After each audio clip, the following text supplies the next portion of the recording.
ركز معايا كويس جدا. لو كنت بتعاني من مرض عقلي او نفسي فانا بنصحك انك ما تكملش المقطع، لان المقطع فيه موضوعات وصور غير مناسبة لاصحاب الامراض النفسية والعقلية، وده حسب كلام علماء النفس اللي كتبوا الموضوع من الاساس. 17 رسمة مع شرح توضيحي لكل الاضطرابات والامراض النفسية. رقم واحد: اضطراب القلق الاجتماعي او الرهاب الاجتماعي، ومن صفات الخوف الشديد واللي ملوش اي مبرر من المواقف الاجتماعية، وبيكون نتيجة الخوف من مراقبة الاخرين عن قرب والحكم عليك وانتقادهم ليك. رقم 2: الأرق، وده طبعا غني عن التعريف وهو عدم القدرة على النوم. رقم 3: الاضطراب الاكتئابي، وده مصطلح بيستخدم لوصف خليط من الحالات المرضية أو غير المرضية عند الإنسان واللي بيغلب عليها طابع الحزن. رقم 4: اضطراب ما بعد الصدمة، واللي هو حالة من الإرهاق الذهني والنفسي واللي بتحصل نتيجة الإصابة بصدمة عصبية حادة، واللي بتسبب اضطراب في النوم وتذكر حي للتجربة اللي الإنسان مر بيها، وطبعا بيحصل تلبد عند المصاب في التفاعل مع الآخرين والعالم الخارجي. رقم 5: اضطراب ثنائي القطب، ودي حالة نفسية بتسبب تناوب بين فترات السعادة الشديدة والاكتئاب.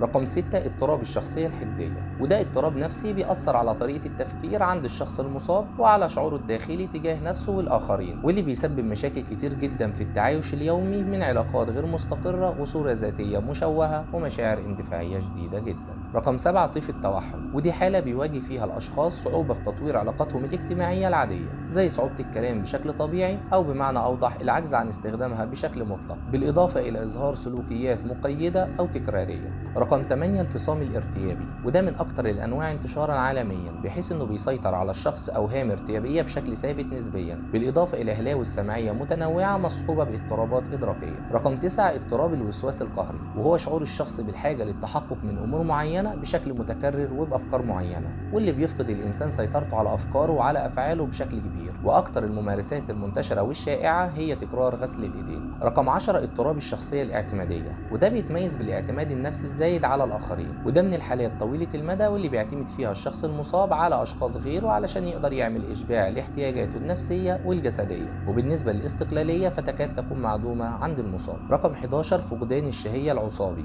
وده مرض نفسي بيكون بسبب الخوف من زيادة الوزن والامتناع عن الأكل ورفضه بصورة دائمة. رقم 12: اضطراب تبدد الشخصية، وده اضطراب نفسي بيعاني به الشخص المصاب من مشاعر مستمرة أو متكررة باختلال الهوية أو تغيير في إدراك الواقع المحيط. رقم 13: رهاب الخلاء، واللي بيسبب خوف غير منطقي وشديد جدا من الأماكن المفتوحة أو العامة زي المواصلات والأسواق، واللي بيحصل بمجرد خروج المصاب من بيته. رقم 14: اضطراب الشخصية الانفصامية، وده معروف باضطراب تعدد الشخصيات، واللي بيعمل اضطراب عقلي بوجود شخصيتين بارزتين دائمتين نسبيا. رقم 15: وهم كابراجز، وهو اضطراب نفسي بيتوهم فيه الشخص المصاب ان صاحبه او زوجته او والده ووالدته او اي شخص قريب منه حتى لو كان حيوان اليف بان تم استبداله بشخص تاني محتال ولكن بنفس الشكل. رقم 16: متلازمة وهم كوتار، ودي من الاضطرابات النفسية النادرة جدا واللي بيتوهم فيها الشخص المصاب انه ميت مجازيا او حرفيا وانه غير موجود او متعفن حتى، وفي بعض الحالات بيتوهم المصاب بالخلود. رقم 17: الفصام او السكتوزوفرينيا، وده اضطراب نفسي بيسبب سلوك اجتماعي غير طبيعي وبيعمل على فشل في تمييز الواقع. ولحد هنا نكون وصلنا لنهاية الفيديو، فلو كنت بتشوف المقطع عن طريق اليوتيوب فما تنساش اللايك والشير والسبسكرايب وتفعل زر الجرس علشان يوصلك كل جديد، ولو كنت بتشوف المقطع عن طريق التيك توك فما تنساش الاعجاب والمتابعة والمشاركة والاكسبلور، دعمكم لينا هيخلينا نستمر. خدوا بالكم من نفسكم، سلام عليكم.